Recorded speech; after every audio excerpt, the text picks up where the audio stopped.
Praise the Lord. உங்களுக்காக கொடுக்கப்பட்ட இன்றைய வார்த்தை எபேசியர் 1:14. அவருக்கு சொந்தமானவர்கள் அவருடைய மகிமைக்கு புகழ்ச்சியாக மீட்கப்படுவார்கள் என்பதற்கு ஆவியானவர் நம்முடைய சுதந்திரத்தின் அச்சாரமாயிருக்கிறார். கர்த்தருக்குள் பிரியமானவர்களே, நாம் எல்லாரும் அவருடைய மகிமைக்கு புகழ்ச்சியாக மீட்கப்பட்டவர்கள். நாம் எல்லாரும் கர்த்தருக்கு சொந்தமானவர்கள். அதாவது கர்த்தரால் மீட்கப்பட்ட எல்லாரும் அவருக்கு சொந்தமானவர்கள். இப்போது நமக்கு சொந்தமான பொருள் அல்லது சொந்தமானவர்கள் யாராவது இருந்தால் அதை நாம் நமக்காக இருக்க வேண்டும் என்று நினைப்போம். அதன் மேல் அதிக உரிமை எடுத்துக்கொள்வோம். அதுபோலதான் தேவன் நம்மேல் உரிமை எடுத்துக்கொள்வார்.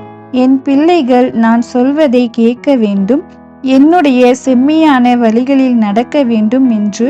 உங்களுக்கு ஒன்று தெரியுமா? தேவன் நமக்கு அடிமைத்தனமான வாழ்க்கையை தராமல் அவருடைய சுதந்திரத்தை கொடுத்திருக்கிறார். அவருடைய சுதந்திரத்தை பெற்ற நாம் தேவனுடைய மகிமைக்காக என்ன செய்திருக்கிறோம்?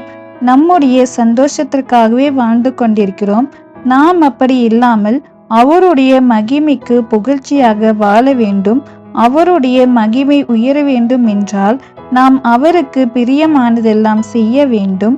அப்படி நாம் செய்யும் போது தேவன் நம் வாழ்வில் நினைத்து பார்க்க முடியாத பெரிய காரியங்களை செய்வார். ஆமேன்.